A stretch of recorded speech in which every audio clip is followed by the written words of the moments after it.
You know Gray Bar for electrical parts, but there's one more thing you may not be thinking of us for that can help maximize your next project's total value. Our pre-project planning services are designed to help you win the bid, save on labor costs, and keep your installers productive across your entire build. The sooner you call us, the better. Because when we're there from the beginning, we can anticipate your needs and help you solve problems before they become problems. Yep, Gray Bar does that.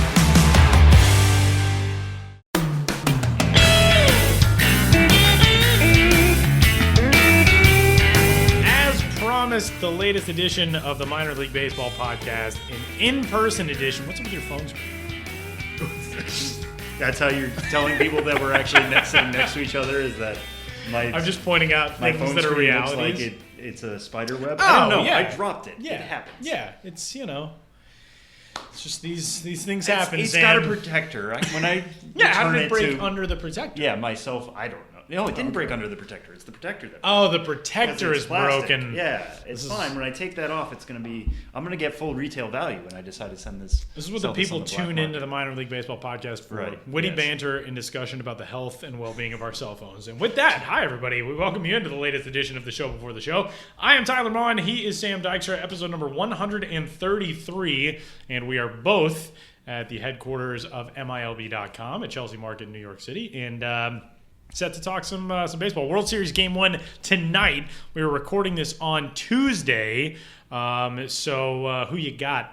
Who you got? I know, yeah. By the time people hear this, one of the two teams could take be the advantage. facing a big hole already. Yeah, right. I just think the Dodgers are the more complete team. Yeah. Which is what wins these series, as we've kind of seen. I think the Astros were a more complete team than the Yankees. I think the Dodgers were a more complete team than the Cubs, for sure. So if I were to pick based on that, that's it. They've got the starting pitching. Obviously, they're going to try to get Kershaw as many games as they can. Yeah. And once they hand it to that bullpen, we've seen how dangerous that bullpen can be. The Astros have more question marks in terms of that. They probably have the better offense, but getting Corey Seager back is going to be huge. That's going to be massive. Hopefully, that stays. He doesn't hurt his back in the first two games, and that storyline goes away by the time you guys hear this. But that's going to be big. Obviously, the Dodgers have a good enough offense to deal with the Astros pitching in a way that I don't feel like the middle of the Astros pitching can deal with the Dodgers bats. So. Head says Dodgers in 6 to me. Heart says Astros in 7 because it's Houston and the Hurricane, and you always want to cheer for kind of the underdog and the way they've built that system and all that kind of stuff. But I just feel like the Dodgers, I think starting pitching wise, you look at those Game 3 and Game 4 matchups, I think you are feeling very confident. If you're the Dodgers, if you're the Astros and you got Justin Verlander going in Game 2, you look good to leave Los Angeles with a split. And by the time you guys hear this on Thursday, you will know whether or not that planned out and paid out. Justin Verlander gives up 6 runs in 3 innings. Right, exactly. What split was this? But I just feel like the Dodgers are they're going to be tough to handle heading into this series, which starts tonight. And with that, we'll get started on this week's edition. We'll talk a little bit more Astros and Dodgers here momentarily, but wherever you found the Show Before the Show podcast, iTunes, Google Play, and wherever else you find your podcast, we thank you for tuning in, and give us a rating and a review and a subscription, and get in touch with the show if you would like. Podcast at MILB. That's the second week in a row that I've done that. Podcast at MILB.com. Our email addresses are at MLB, so it keeps throwing me off. Podcast at MILB.com. Get in touch or tweet at us, Sam Dykstra, MILB, and Tyler Maughan, and we'll get started. Game 1 of the World Series, the best of 7 set tonight in Los Angeles at Dodger Stadium. The Los Angeles Dodgers in the World Series for the first time since 1988. The Houston Astros since 2005. They are now the first team to win a pennant in each league. They did so as members of the National League, obviously 12 years ago now, and now as the American League representative. But these are two teams that have been, you think about the Dodgers, and I think in large part people still think $250 million payroll. They've just been throwing money around. They're the Yankees payroll of the second decade of the 21st century. But that team has relied on so much homegrown talent to get them where they are that they're very different feeling from what the payroll might suggest. They've got a lot invested in kind of dead money. They are a homegrown team in a lot of ways. The Astros are the epitome of the way teams want to be built nowadays. And of course, everybody remembers 2014, Sports Illustrated, baseball's great experiment was the cover. They predicted the Astros to be the 2017 World Series champions. When that came out, for people who are not paying attention, that was kind of a laughingstock suggestion. They were a 100-loss team for 3 straight years. Didn't look like they had any idea what they were doing, but the Astros were overhauling everything behind the scenes to build this exact team. So, strike one on this week's edition of 3 Strikes, we're going to take a look at how these teams got here, looking specifically the way they developed from internal sources, the draft, international signees, prospects who graduated, and who is best set up for the future. Because you look at the Astros, these guys all seem young still. Alex Bregman's young. Carlos Correa is young. Jose Altuve is still young. There's so much talent on that roster. It seems like it'll be around for a while. But you could say that about a lot of Dodgers guys as well. So what thoughts on who is best set up now and how they got to this point? Yeah, well, just to go back to our predictions, because I just had this thought. I think my one prediction is this is going to go 7. Okay. Either way. And I think probably Kershaw goes 7 and whatever. Or he pulls off a Bumgarner. Anyways, that off to the side. Yeah, you mentioned the Dodgers, and everybody thinks about them as kind of the Yankees of today and just how much money they have on the payroll. And one interesting thing about them is that I think they've kind of laid a lot of their biggest spends of recent years have been Kenley Jansen, who was a guy who came up through the system. So he wanted to stay in, when I did this Toolshed story a little while ago, I did not count him as a homegrown talent because he's technically in the system as a free agent. Right. He came up, as everybody knows, as a catcher first. They moved him to the bullpen. Now he's lights out, has the best cutter since Mariano Rivera. And as if I'm not going to give them credit there, I will give them credit for, developing him, making him like we're wanting to stay in Los Angeles, making that a comfortable situation for him.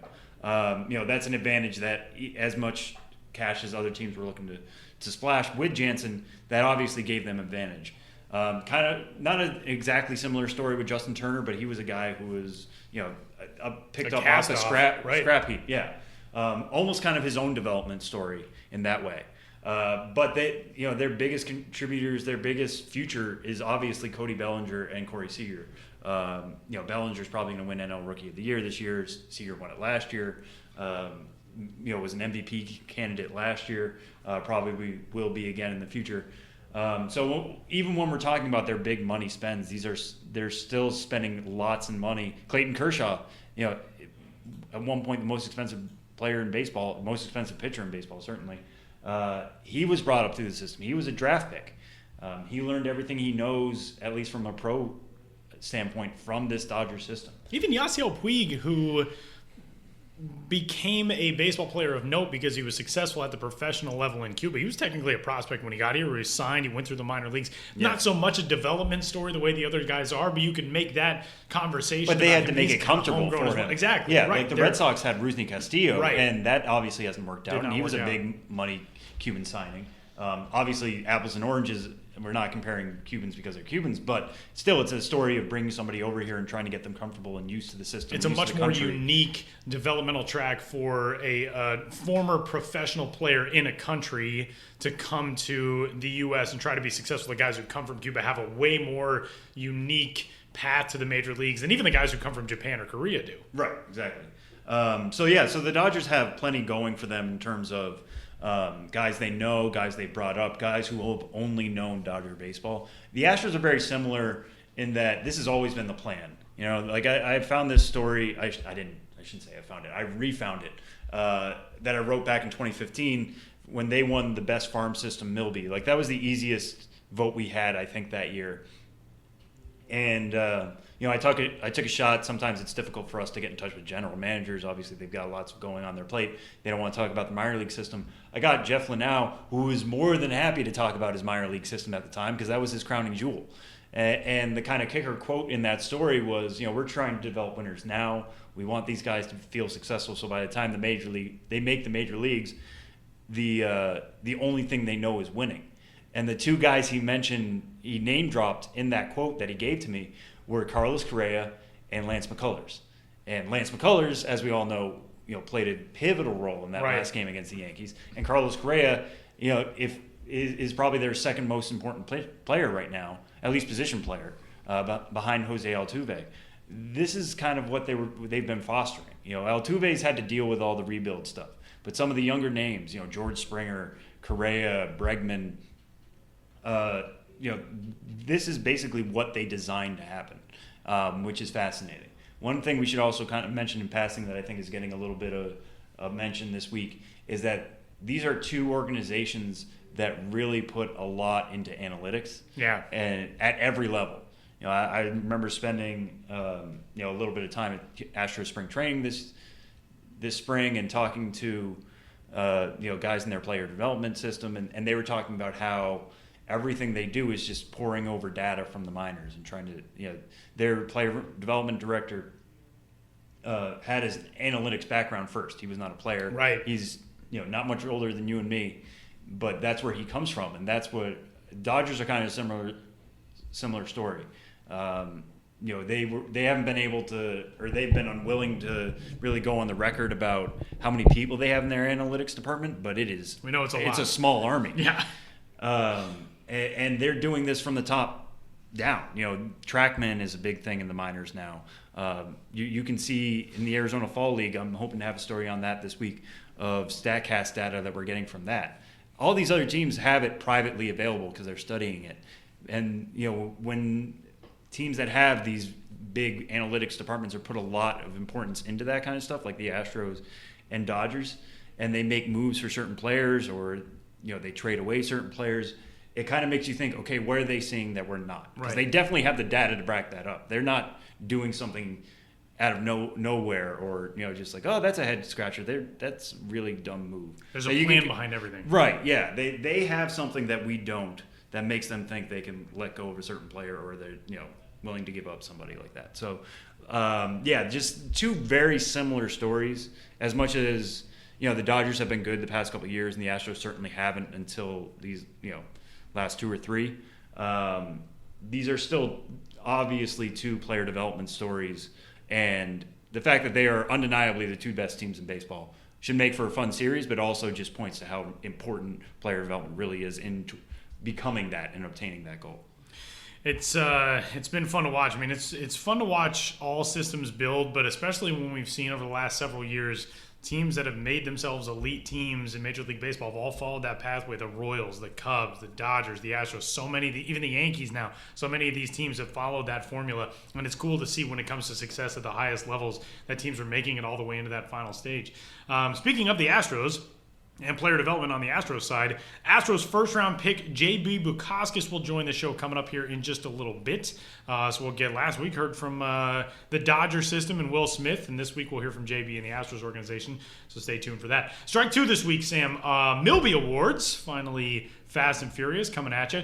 Offensive player, starter, and reliever, the best of minor league baseball in 2017, announced this week. Your thoughts on our first few categories? Yeah, so as we're recording this now on Tuesday, John Duplantier was officially announced the starting pitcher Milby winner for staff vote this week. You can re-listen to our conversation with him from a couple weeks ago if you want to hear us talking to him. If you would rather read it, read what he had to say. He spoke to Alex Kraft for that feature story, which I thought was really interesting.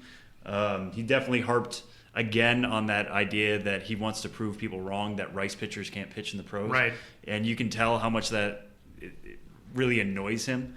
And I think that's the lead of Alex's story, so that's kind of fascinating. The fan choice winner for that, because they are two categories, or there are two choices for each category, I should say. There's our vote, which we come together as a staff, we all voted, I put up all the totals and all that kind of stuff. We choose a staff vote, and that's where you're going to see your features on, are the staff vote. But obviously you guys have been voting the last couple of weeks, and they always get a mention. So Zach Little, now of the Twins organization, previously of the Yankees organization, he was the fans' choice winner, running away, kind of surprisingly, 51% of the vote. He went 19-1 with a 2.12 ERA over 157 innings. Obviously, a lot of people falling in love with the record there. But beyond that, he obviously did incredibly well. Low ERA, 142 strikeouts against only 41 walks on 157 innings. There's a reason why he's on this list. He probably would have been on this list regardless of record. I think that's what kind of gets him the fan vote, is that people see 19-1 and just get flabbergasted by that. While changing organizations, by the way, which is no easy thing. So congrats to him for winning the fan choice, Milby for starting pitcher. And congrats to John Duplantier for winning our vote and getting the full write-up for that. We'll have top offensive player. That's coming out I don't think it's going to be any surprise. I can kind of reveal this here. You guys can read more about it coming later this week. Is Bo Bichette. Obviously had a tremendous year as a teenager, leading the minors with a 362 average. That's what stuck out to us. Just everybody else on the list, I think, did something well, but obviously well. I mean, these are the top 10 offensive players of the year, we thought. But Bichette did something so far and away more than anybody else on the list in terms of his average, and that's going to stick out. We can talk about batting average until the cows come home, and is that a good stat to be looking at and all that kind of stuff. But to do what he did as a teenager and to have that continue even after he moved up to Dunedin, he was definitely going to be on the short list on almost any list you look at for Player of the Year. We give him the nod just because of age, because of level, handling a promotion, all that kind of stuff, and doing things just no other teenager has really done. So that he's our pick for Offensive Player of the Year. One more that we'll get in before you guys are going to hear this is Gabriel Moya, the reliever of the year. He had a really good, strong season. Another guy who was traded, going from the Twins to the D-backs. From the D-backs to the Twins. Posted a 0.77 ERA, 87 strikeouts in 58 and a third innings, .77 WHIP, a perfect 24 for 24 in save opportunities. With reliever, I think we try to normally. We don't just look at saves, although that's where a lot of people normally get stuck to. But with Moya, it really was the full package. It wasn't just the 24 for 24 in saves, although that tipped him past some of the other guys who had slightly more dominant stats. But the fact that he had such a low ERA, such a high strikeout count, and again, handling all of that while switching organizations, while moving in a trade, was a really standout effort for him. So he's our staff pick on that. We'll have more coming out next week. I have Breakout Prospect of the Year. Not going to announce that here. We'll have that come out next week. And which one are you doing? I have Top Performance, single game performance. So, which is always fun. That is a fun one. Yeah. Because you get guys sitting back and just kind of trying to reminisce on something that happened months ago. The thing that always amazes me about it too is you get the guys who, if it's, for example, a guy who hits a walk-off home run, something impressive that's kind of a single moment, the amount of stuff that guys can remember. Oh, he threw me an 0-1 changeup and it was a little bit away, so I let that go. Like the sequencing and the exact details of the moment that, I can barely remember what I had for breakfast today. But guys, that blows my mind. So we'll have single game performance coming up. Not necessarily single game, but top performance of 2017 top coming individual up. Performance. Because we do have some things that are not just relegated to one game, but those will be revealed as we close out October and open up November, 2017 Milby Awards, and that brings us to strike three for this week's edition of the Show Before the Show. The Arizona Fall League in full swing. There are things about the AFL that you kind of start noticing early on, and you see if guys are going to be able to sustain. And one of those things that seems to be very sustainable is Mariners prospect Eric Filia, who through his first 8 games with Peoria is batting .519 with a .548 on base percentage and a .778 slugging percentage. Pretty good numbers, but he's got an interesting backstory too. Yeah. So his is kind of fascinating just because he's old. I mean, there's no way going. Old. I put in air Younger than quotes. us. Yeah, he's 25, which is old for the fall league. I mean, if you're 25 and in the fall league, it's because they're trying to usually trade you or something like that. But the reason why he is old for that level is because he got his pro career started out late. He's a guy who was drafted out of UCLA. He was taken in the 20th round. He missed 2 years for very different reasons at UCLA. One was for shoulder surgery, just knocked him out completely for what would have been his junior year, which came after he won a national title at UCLA. So he had experienced the highest of highs. That's what he called it to me. Told me about it. He called it the highest of highs, winning a national title at UCLA, something that the Bruins had never done in baseball. And then, you're out with shoulder surgery, and then as he's beginning to recover from shoulder surgery and, he's coming off the redshirt year and all that, he ends up being suspended and removed from the team for a year for a plagiarism scandal involving a philosophy paper. He plagiarized part of it. Obviously, that's a big no-no. anywhere you go, but especially in college, they really will smack you down on that. So he had to miss another year. Probably could have gone in the draft after that if he really wanted to. Decided to go back to UCLA, talk to Coach Savage there, somebody he had really developed a relationship with over the years, and said, like, I want to prove myself. I want to show that, I'm good enough to play here, which is great. But at that point, he had basically been through almost 4 years of college.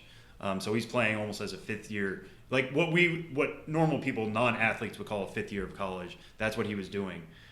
So he ends up coming back. Again, puts up strong numbers. He's always been a really, really good hit tool. Tyler mentioned that those fall league numbers. Those have basically happened, not to that extent, not hitting above 500, but being a plus hitter or having a plus hit tool is basically something he's done at every stop. So he showed that off again at UCLA. But being an older guy, being a senior sign potentially, he dropped to the 20th round with the Mariners. Mariners take a chance on him. We'll throw him out there. We'll see what can happen with him. He's been stellar everywhere he's been in the minors, as I was saying. Hit 362 for Class A short season Everett in his first year in 2016. Ended up hitting 326 with a 407 on base percentage this year in the Cal League. Not really much power to speak of. He only hit 5 home runs in 128 games. But for the Mariners, they said, okay, this is obviously a guy who can move quickly given his age, given how well he's taken to everywhere he's played. Let's see what happens if he can sink or swim in the fall league. And he's even taken to that challenge incredibly well, going 14 for 27 in his first 8 games. Again, the power's not there. He hasn't homered yet. 2 triples, 3 doubles in those 8 games, 6 RBIs. But he's going to be a guy who knows, he definitely has an approach. That was one of the first things he talked to me about was, I'm sitting fastball. I'm going to wait for the fastball, and when it comes, I'm going to hit it. If I need to, I can adjust to off speed. I can always do that. That's what the Mariners preach. But I'm sitting fastball, and if you're going to give it to me, I'm going to crank it into the outfield. And he just continues to do that. So now they're trying him out at first base. We'll see how that goes. But one thing I loved from this story was, if you ever watch Eric Filia play, it's a joy to watch, because he hits, but also because of the Filia shimmy, which makes for a great GIF, by the way. A very shareable GIF and a very shareable video. The Modesto Nuts, where he played this year, had like a promotional video on how do you Filia shimmy. And it's just everybody in the office, like before they get ready. What the shimmy is before he steps into the box, he just stops short, is parallel to the box, and just dips his shoulders 2 or 3 times. It's a little Jack Parkman-like, but not insufferable. It's endearing, whereas Jack Parkman, very dislikable. Eric Filia, this is a very likable thing that he does. Yeah. And the way he described it was just like, I'm trying to get into the rhythm. I'm trying to develop a pre-at-bat routine. This just seemed like something to do for fun. Yeah, that's not showing anybody up. And that just really crystallizes what he's all about, because he has missed 2 seasons of baseball. He knows where he could be potentially. And so, once you lose baseball for a while, you realize how much fun it is, how much of a game it really can be. So why not have fun with it? Why not develop your own little style? And that's what he's done with the shimmy. And every time it comes up, I see Mariners Twitter go nuts. That was part of the reason why it was fun to share it and see how excited they're getting. He's definitely somebody, plagiarism scandal aside, seems to have put that behind him. And he's really taking this opportunity in the fall league. So it's going to be interesting to see how far he can take this. And he'll definitely start next year in Double-A and probably be on the fast track. If he keeps hitting, okay, he's proven himself everywhere else. They need to keep raising the challenge with him. Yeah, it is a really interesting story. There's a lot of really insightful stuff in that story from Eric Filia, and that is Toolshed, which is up at MILB.com right now. And that will do it for this week's edition of 3 Strikes. Coming up on the show, we're going to head to the Houston Astros organization and first-round pick J.B. Bukauskas, who will join the show to discuss his debut professional season and more, including what it's like to be in the organization of an American League pennant-winning franchise, which is in the World Series as of right now. J.B. Bukauskas joins the show next.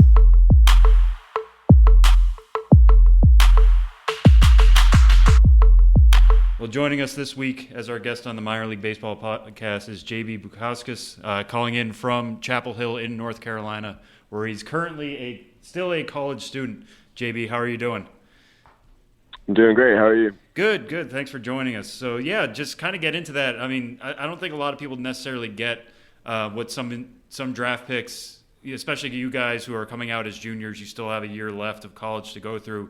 You just said before we started here, you're doing a full load this fall. How does that kind of work out? How do you kind of talk about that with the Astros? And how is that going along so far? It just kind of came up in conversations when I was signing, and something that I've seen some guys that have also gone to UNC do in the past, and it's something that kind of intrigued me a little bit because I am so close to getting that degree, and that's always been really important to me. So the fact that they were willing to let me do that was really cool, and I've just been, kind of making my way through the semester and working hard as well with the baseball stuff. But it feels really good to be really pushing towards finishing that degree. And how different is it to be back on campus, no longer as a college athlete, but as like an actual professional athlete with a job and the whole thing? It's a lot different, actually. You find yourself having way more time to get stuff done that you didn't have before because you don't have those, whatever it is, 4 or 5 hours of practice a day. It makes it easier in that respect, but at the same time, it can be more challenging. You don't have the same support staff you did when you were here with tutors and stuff like that. But personally, I like the freedom more to be able to go and work out and stuff like we have to do for our strength training, but still have the chance to go and get all my school stuff done too. So it's been really good. I've been enjoying it. Yeah, and you mentioned strength training and that kind of stuff. What kind of program do the Astros have you on right now? Are you in touch with them? Are you still working with any UNC staff? How does that kind of work itself out as you're preparing for, your first spring training and your first real professional off season? Well, they gave me a strength program when I left that they wanted me to do over the off season. So I've just been kind of following along with that and doing what they've been telling me. And it's been going really well. I don't really have as much contact with the strength coaches here at UNC because, like I said, they're just busy. I know how it goes. I was here last year, and I just seen some of the pro guys come back, and they're following their team's routine. So I kind of followed after that, and just been doing what the Astros have been saying. So, and obviously, a lot is going on with the Astros right now. That's part of the reason why we wanted to have you on the show this week. How much are you able to follow along? I'm sure you're just like the rest of us watching the World Series every night. We're talking to you on Wednesday. Game 1 was last night. But how exciting has it been to kind of follow the Major League postseason along, not just with like a favorite team, but of an organization that you are actually an active part of now? It's really, really cool to get to watch all the games. I have been following along very closely. It's really cool to see the buzz around. Like, people want to ask, like, oh, there's the Astros. Like, look how good they're doing. Like, yeah, I know, I'm following. But it's really exciting. It's awesome to see. Makes you feel really good about getting a chance to be part of that organization. So it's been really exciting, really fun to watch, and I hope they can pull it out here. Right, and you're not watching just as any Astros prospect. You're watching as the first round pick this year. You look at that team, the way they are designed. It's around high draft picks. George Springer's leading off every night. Carlos Correa's batting cleanup. Lance McCullers got the big save in Game 7 against the Yankees. These are all first round picks. And then looking at what they've developed recently, Alex Bregman same way. Kyle Tucker, Forrest Whitley in the minor league system. When you see the success they've had with high picks, how exciting were you on draft day to find out you were going to that system, given the way the successes they've had with player development? It's very exciting, actually, because, like you said, all of those guys are doing extremely well right now, and I hope that I can follow in their footsteps, just kind of work hard and do exactly what the Astros say, and hopefully I can end up in that same kind of position. But it is really exciting to see that track record. And then when I heard my name called on draft day by the Astros, it was like, okay, like this is gonna be cool, because, like you said, they do have a really good strong track record of bringing those guys up. So. Yeah, and take us through your draft day experience, because you were a name, coming out of UNC, one of the top college pitchers in the game, one of the top pitcher. I think you were given the Pitcher of the Year award in your conference. So everybody, your name was on the tip of a lot of people's tongues going into that first round. You end up going 15th to the Astros. How much did you know about the Astros going in, at least in terms of their interest in you? And what was it like, as you saw picks 1 through 14 come off the board, and then you finally get the call that you're the next one up? I tried not to really like look too much into it there towards the end, just because it was starting to get stressful for me, honestly. But I mean, everybody's watching along. You're anxious, you're nervous, you got all these emotions going on. But when I finally got my name called, like it was. I mean, what you dream about. It was awesome. It was so much fun to hear, so much fun to be with my family and kind of share that experience with them. But yeah, I mean, great organization, and I'm super happy where I ended up. Like, I mean, I'm just really happy with how things have gone. So. Mm-hmm. And let's talk about your development this year. As a junior, with the Tar Heels. Obviously a really strong season with them. You guys get to a regional. There's lots of team success, ranked in the top 10 in the nation as a team. It doesn't go your way there at the end, obviously, but specifically for you, I think it was that last start against Davidson didn't go especially well. Obviously you're pitching for your team. You guys want to advance. That's a big spot. It's basically the NCAA playoffs. But as the season was kind of going towards the end, the draft is coming up.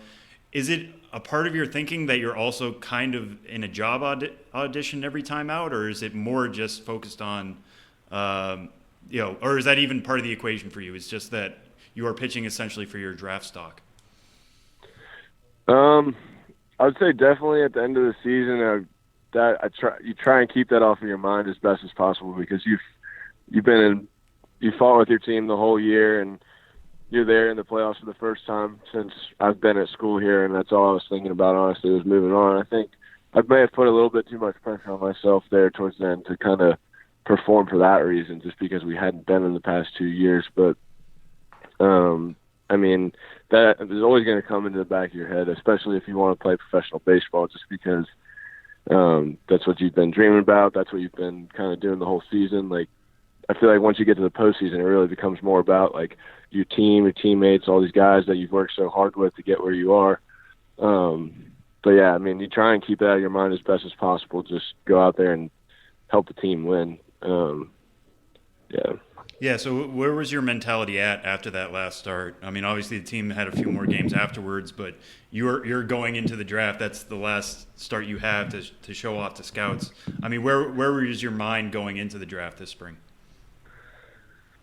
Well, after that game, I was just hoping that I could get another chance to throw. Because, I mean, we could have come back through the losers bracket and moved on. I mean, it was definitely doable within our reach. It just didn't end up going our way. But other than that, I mean, it did make for a stressful couple of weeks there right leading up to the draft. Just because I hadn't been throwing great for those last couple of weeks. But, I mean, at the same time, like, I knew, like, I put myself in a pretty good position throughout the season to still do what I wanted to do with the draft. And like I said, like ultimately, I think everything really happens for a reason, and I'm really just happy where I ended up. So I think it all worked out for the best. Right. And let's talk about what made you such a strong candidate to be taken into the first round this year. You're a guy who can throw with pretty good velocity in the mid-90s, touching high 90s at times. But what I want to ask you about is your slider. A lot of people thought it was the best breaking ball in the draft, whether it was a college pitcher or a high school arm. How was that pitch able to develop for you? When did you first really know it was good, and how did it become as good as it has been the last couple of years?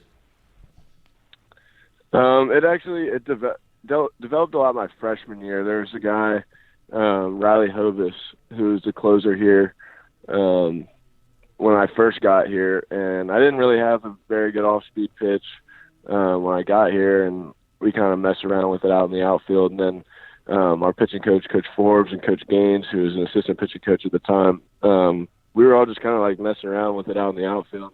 Riley came over to me and just was telling me, like, hey, like, all I think about when I throw mine is, like, just throwing as hard as I can and, like, not really worrying about, like, the break on it. And I kind of took that mentality into some bullpens and stuff, and it just kind of started to click a little bit. And, I mean, it was definitely still a work in progress. It still is right now. But, I mean, it just started getting a little bit better, and ultimately helped me have some success these past couple of years. So, yeah, when did it feel like it? I mean, what allowed it to feel like it was clicking? Was it just seeing the results in the batters, or was it feeling good out of your hand? I mean, what allowed that to happen? I think it was just the trust that like I didn't really need to see it move as much as I thought I did in high school. Just kind of like trusting the fact that the velocity and the short, like late break will take care of like get you the results you want. I guess I could be a little stubborn at times, but when I started listening to these guys, like I started really seeing some good results, and then just kind of trusted them from then on out. So. Mm-hmm. And one thing I want to ask you about too, in terms of your pitches and the way you act on the mound, is your delivery. Some people call it high tempo. There's definitely a couple moving parts involved in that. How's that kind of worked itself out in college? Based on where you were in high school, and how do you kind of develop just a delivery like that? I mean, was it something a while ago somebody said you just need to be in rhythm, or how did that kind of work itself out?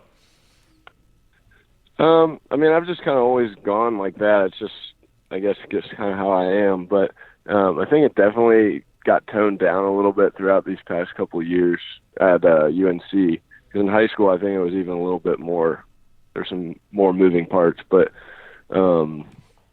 it's just kind of how I've been, how I've grown up throwing. So a lot of people just kind of let me ride with how I've been doing it and didn't want to change all that much. But I definitely try to clean it up a little bit, make it a little bit more repeatable since I've been at UNC, but that's about it. So, have you had any conversations with the Astros yet? I mean, I know you only made 3 starts this summer, but what were you talking with them about when you were making your 3 starts between the GCL and the New York Penn League?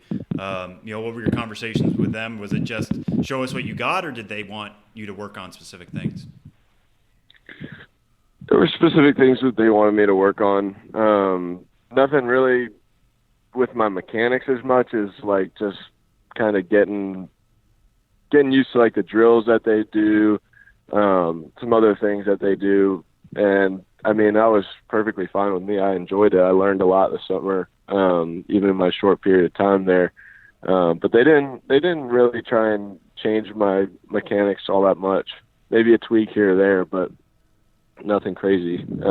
It still was kind of just letting me do my thing, which was nice. So it's kind of how it went. Yeah, and what was the most eye-opening experience of being in the minors first, or just being part of a pro system, like you said, where they have their own routines, their own ways of going about things? What was the most eye-opening experience you've had so far?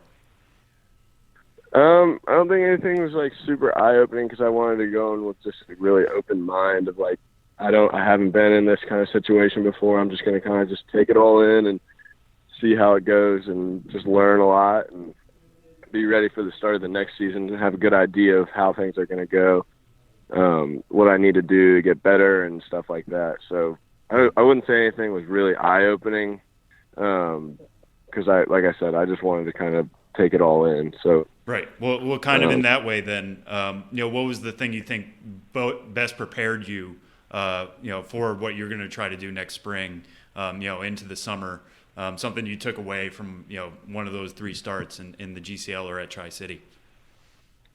I think I was just getting used to throwing on a little bit shorter rest. That was a little bit of an adjustment because in college we go on whatever it is, 6 or 7 days. It's like a day shorter in pro ball, where we were at. And then some of the drills and all that stuff and being at the field for a majority of the day. And I would say that's probably about it. Other than that, I mean, I was just, like I said, taking it all in. Mm-hmm. Yeah. And one thing I've read about, just your developmental path, is, trying to hone the changeup. Obviously we talked about the fastball and the slider, but the changeup is what's going to potentially keep you moving forward, as a 3-pitch starter.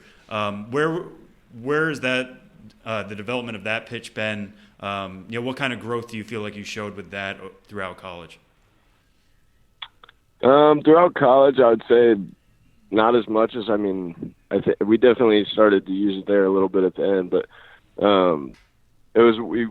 when I kind of got the slider started clicking a little bit more towards the middle of my sophomore year, I would say we were really using that a lot, and I didn't get a chance to throw the changeup as much as I might have liked to, but I'm definitely getting more of a chance right now to do it.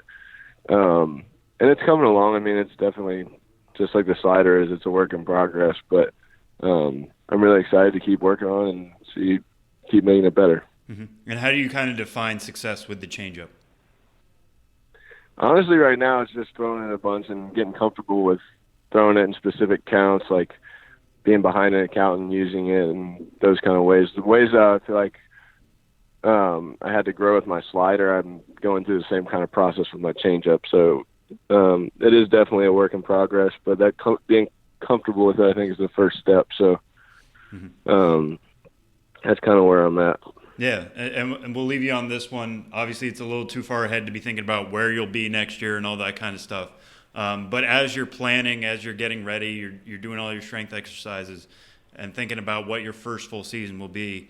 What do you think a successful 2018 would look like for you? Is it to get to a certain level? Is it to throw a certain amount of innings? I mean, how would you kind of define what you want a successful first full season to be?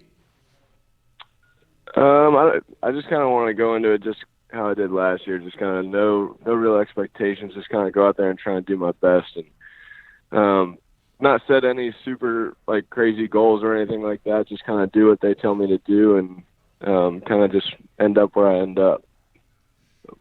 All right, great. Well, that's J.B. Bukauskas joining us this week as our guest. J.B., thanks so much. Enjoy the rest of your time in Chapel Hill and the rest of the semester, as it were. And I'm sure we'll be catching up with you next year. Awesome. Sounds good. Thank you for having me.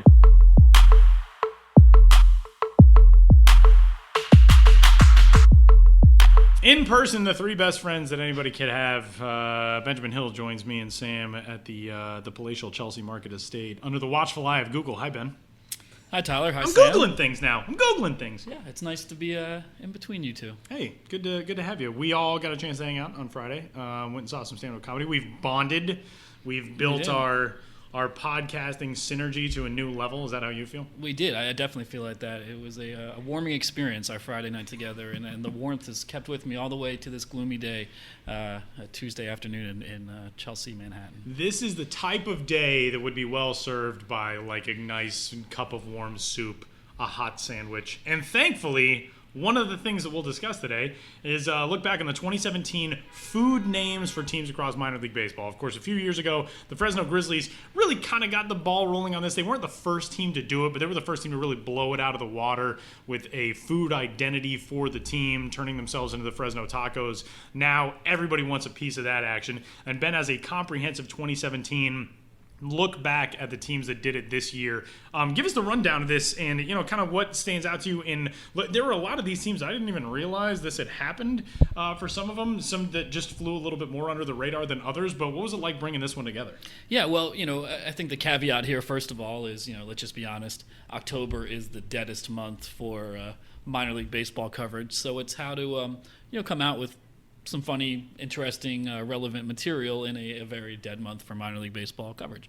So, you'll take a look back in those situations. And, I maintain a promo spreadsheet all year, and I write the promo watch columns every week in which I'm not on the road, at least. And I thought, why don't I go back in that spreadsheet and, do an article or two looking back at some of the trends. And obviously one of the biggest ones is food. And we've talked about it numerous times in quick hits on this podcast. So I tried to compile everything together. MILB.com's, comprehensive food identity roundup 2017, and there's quite a lot in there for sure. I did it by different categories. So we have brunch in baseball with the Richmond Flying Squirrels. In their waffle-themed jerseys. We got vegetables with the Stockton Ports as asparagus, and then the Sacramento tomatoes. And then the real popular ones, we got the Rochester plates. Interestingly, they didn't want to use garbage. Maybe the garbage plate is trademarked. It really might be, but either way, the garbage plate is a late-night Rochester special. Your mac and cheese, your potato salad, your potatoes, French fries, various sauces, chili, ground meat, It really there's a lot of customization that can happen in a garbage plate. So stuff like that, green chili cheeseburgers, which was up for promo of the year, specifically because this is the Albuquerque green chili cheeseburgers, and they played the Fresno tacos. So to have the Fresno take their food identity on the road and play against the green chili cheeseburgers in Albuquerque was pretty cool. And basically on and on and on and on. The Lakewood pork rolls. I'm from the Northeast. I grew up in Philadelphia area, so I'm familiar with pork rolls. But that's one of the great things about these food identities is they're often regional. So you might not know much about green chili or green chili cheeseburgers unless you're from Albuquerque. You might not know much about pork rolls unless you're from New Jersey, PA, Delaware, the tri-state area, as I call it. So it's a good way, as with so much in minor league baseball, it's a good way to learn about the country, and in this way with in an appetizing way, and obviously with great visuals. So I did a recap, and it's on the site, and there we go. I just banged the table for emphasis. It's good. That's good. It gives a little auditory response. I want somebody to just next year just take something that's available everywhere and just pretend that it's theirs. Like the El Paso ham and cheese sandwiches. I feel like Brooklyn did that with the Brooklyn slice. Yeah, that's true. Everybody loves slices but of New York, pizza. right? But New York does have Right. a bit of a claim to pizza more than most places. And so, but yeah, and Sam, I see you're always so prepared. You have a tweet up that I had in conjunction with my article, in which I suggested potential, one night only food rebrandings I'd like to see next year. And there's one that I want to get to real fast because I just had this thought about it. You have the Buffalo Wings, which obviously makes all the sense in the world. Yeah, sense. But would Rochester throw up a fight for another Western New York team being called the Wings?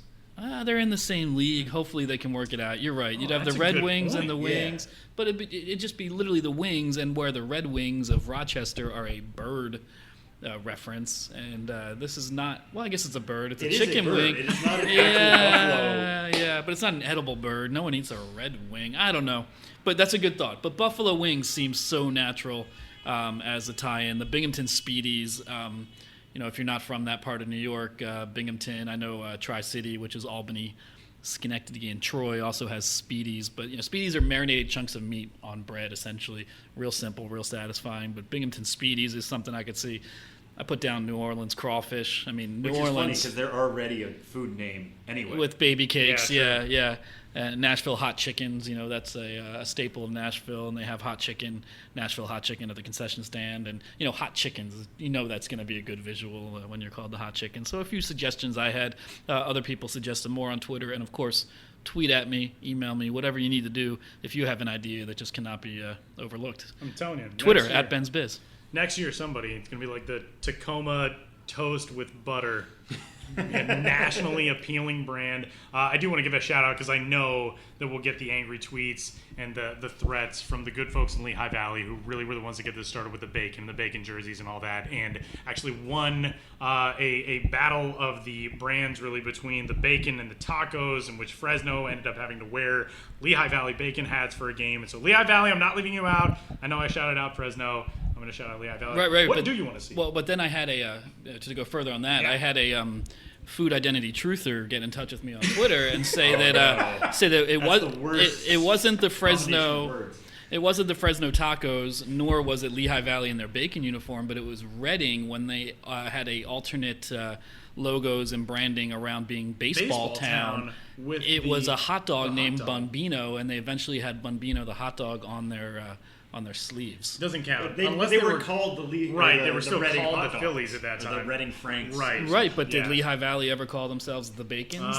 They did not. By that definition, then it would be Fresno. Didn't their shirts at least say bacon? No, they said base. Oh, the Lehigh Valley did. Yeah. They said Bacon USA. So that's why there's a lot of gray area here. We could debate these fine points for keep going back for on and on, and that's why this podcast is so engaging, and everyone is hanging on to every word every week. That is true. What do you want to see coming up? You had ideas for future identities.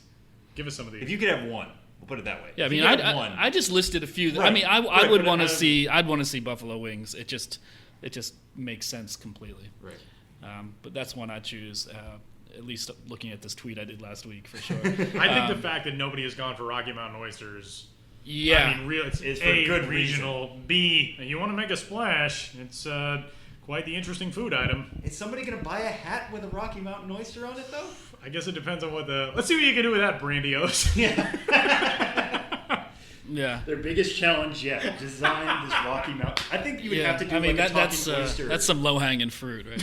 Like an oyster with a beard. You know what I mean? Just play it off as... And the shirt that I'm wearing. Yeah, exactly. As right. I was make it out to pointed out. be an actual Rocky Mountain oyster, not in Right. the actual food stuff. If you are unaware, which even despite being from the Rocky Mountains, I was until I was like 15 years old. Now you have Google at your fingertips and you can figure out what Rocky Mountain oysters are. In 2017, bobbleheads, always a popular giveaway item. What were some of your favorites this year? Yeah, well, this food identity wrap-up was so wildly popular and the demand was so strong that now I'm doing a similar article on bobbleheads. October is a month of looking back, and November will have a reflection. And November will have aspects of that too, but in different sorts. So I'm working on a bobblehead recap right now, and oh boy, it's hard to pick favorite bobbleheads. If you're a movie buff, I think Akron Rubber Ducks going with Enrique Palazzo was a pretty big one. Leslie Nielsen's opera singing, umping alter ego in Naked Gun got his own bobblehead. And Akron also did Marla Hooch from League of Their Own, which is a good one. It's weird. In again, doing my research for this, I noticed that, and I think I knew this at the time, but Frederick and Bowie, who are Class A Advanced and Double A in the Orioles system, on the same night, Frederick scheduled a Spider Manny Machado bobblehead on the same night in which Bowie had Bat Manny Machado. Wow. Huh. So, I mean, that had to be coordinated, or else that's a But coincidence for the that's age. like DC and Marvel. Like, which side would Manny Machado? Yeah. And maybe in 2018 there will be a vote as to which Manny Machado reigns supreme. Right. Well, I mean, I'd say that the Super Manny. Orioles affiliates are much closer to the DC universe.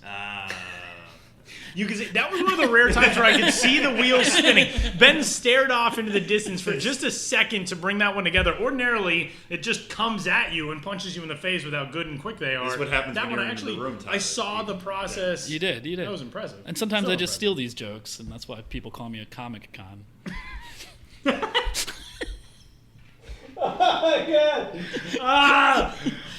It's good. It's good. It's all good. This is all fresh and it's all true. The identity that we discover. See, this is because we went out on Friday. I know. It's because we yeah. all saw. Yeah, we're all we're firing on all cylinders. What else is coming up? Because, like you said, we're kind of through the end of the World Series on the minor league side. We were having this discussion the other day. It's really a lot of radio silence. Teams aren't announcing stuff for 2018. There's not minor league transactions. Obviously, there isn't a whole lot that goes on. The entire baseball world now settles into Los Angeles and Houston for the next however many of 7 games.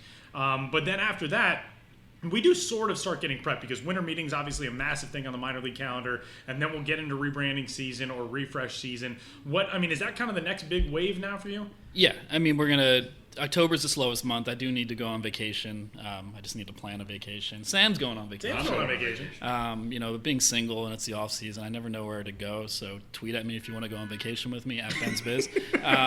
So I need to take some time off for sure. But beyond that, we're gonna head full speed ahead within a couple weeks for sure into rebranding season. So we'll see new logos, some new team names.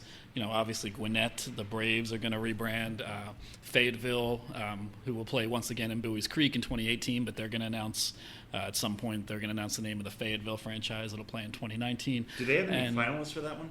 They do.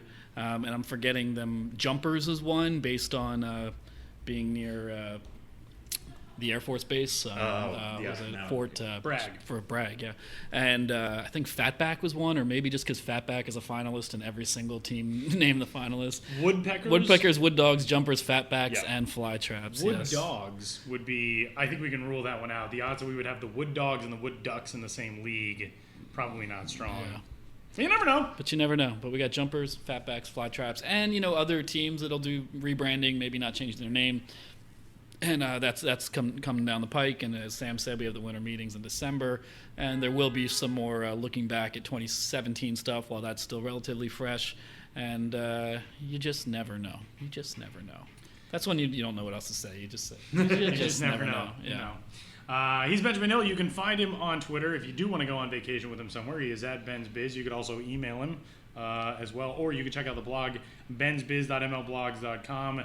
And wherever you end up on vacation with a random Twitter follower, I hope you enjoy. I was going I to hope say, so what are you too. looking for in a vacation? For people And in a random Twitter follower to go with you. Yeah, I'm just looking for someone who's earnest, honest, and open to exploration and new adventures, while also having time for relaxation and a general sense of like reflection and introspection at the end of the day. So we end, as we always do, on Ben's single personal ad. Yeah, That's right. Yeah, That's right. It's good. Hit me up, ladies. I'm waiting. Anybody, I'm waiting. Thanks, man. Hey, thanks, guys.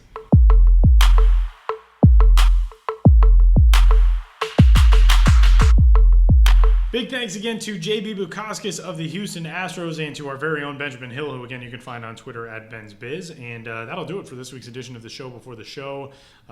Game 1 is just a few hours away, the 2017 World Series, so obviously we are quite excited. Already gave you our predictions for that.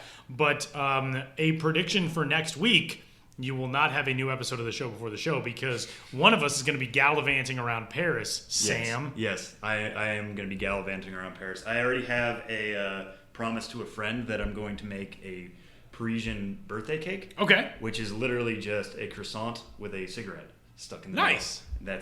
That's I don't smoke. Okay. But I do eat croissants. So that's actually there was a story this week too that the French are worried about a butter shortage. Yeah, I saw you tweeted that. Yeah, I am very upset. I know. They What is better have like what's the status on that? I don't know, and I'm gonna be checking like when I go to customs, I'll be like, so what's the What's the butter deal with the butter, situation? you Yeah. guys? I was told there were promises, like people Okay. carry around just baguettes and stuff. Like that's what I'm gonna be doing when I come back. Yeah. I'm just gonna be carrying around a baguette. Might as well. How's that? You have to wear one of those berets and a horizontally Where's Waldo striped shirt. Yeah, and just come back as a mime. You know, play- all those Play out every French- stereotype we yeah, have, right, yeah. apparently. So, no new episode next week, but we'll be back with you in 2 weeks as we dive into the minor league offseason. We'll have a lot of stuff coming up on the business side of the game here within the next few weeks, as you heard from Benjamin Hill. So, hey, enjoy Paris, man. I will. I will come back with plenty of stories and hopefully no accent. Yeah, absolutely. Although it could make the podcast very entertaining. Either way. That'll do it. We'll talk to you guys in 2 weeks. Enjoy the World Series. See you in a couple weeks.